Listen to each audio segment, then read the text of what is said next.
Naslednji govornik, ki vas bo pozdravil iz imenu soprireditelja, je predsednik Inženirske zbornice Slovenije in tudi direktor Stanovanjskega sklada Republike Slovenije, magister Črtomir Remec. Izvolite.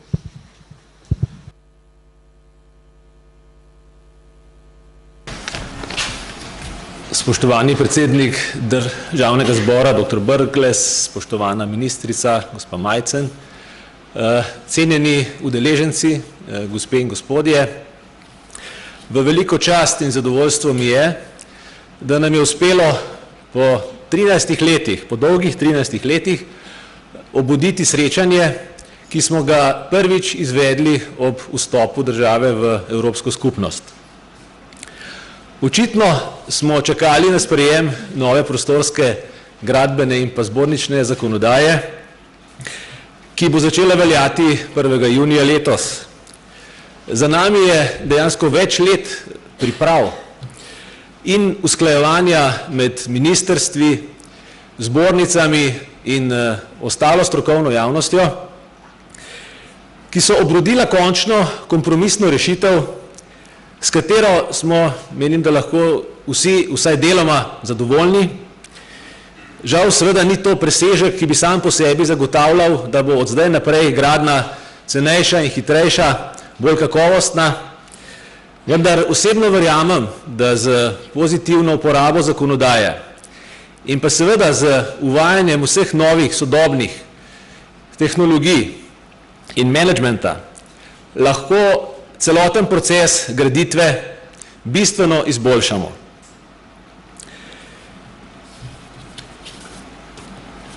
Ob vidiku nove zakonodaje ne morem mimo stanovanjske gradnje, ker smo že na zadnjem srečanju pred 13 leti temu vprašanju, kako do kakovostnih stanovanj smo posvetili veliko pozornosti.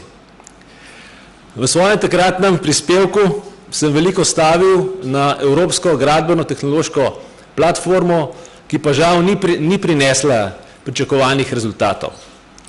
V zadnjih letih slonijo pričakovanja in pa naše aktivnosti, predvsem na uvajanju novih tehnologij in menedžmenta v celoten proces graditve, tako od Building Information Modeling ali Management, če hočete, do Risk in Facility Managementa. Vse to naj bi nam omogočilo, da bo tako projektiranje, gradnja in pa upravljanje stavb v prihodnosti bolj učinkovito. Lahko rečem, da na Stanovanjskem skladu Republike Slovenije se tega zavedamo. Ravno to, da po 13 letih še vedno gradnja stanovanj ni dovolj kakovostna, da imamo veliko težav še z reševanjem reklamacij za nazaj, reševanje propadlih gradbenih podjetij, ki so pustile seveda gradnje in pa seveda stroške za reševanje teh reklamacij nam.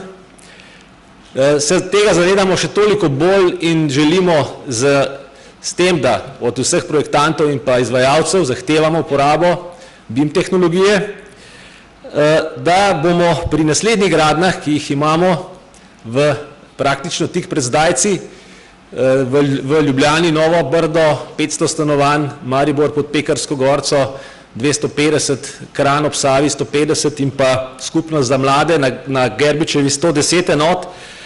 Vsa te stanovanja želimo zgraditi na tak način, da bodo tudi najemnine bolj dostopne širšemu krogu najemnikov in da bodo stroški vzdrževanja čim nižji, da prepričamo tudi to večinsko mnenje Slovencev, da je seveda bolje imeti lasten dom, da tudi vsaj za mlade, pa tudi starejše, ki imajo drugačne potrebe, ki rabijo manjše stanovanje, prilagojeno njihovim sposobnostim, da za vse te se bolj splača najemati stanovanje, kot pa kupovati na kredit.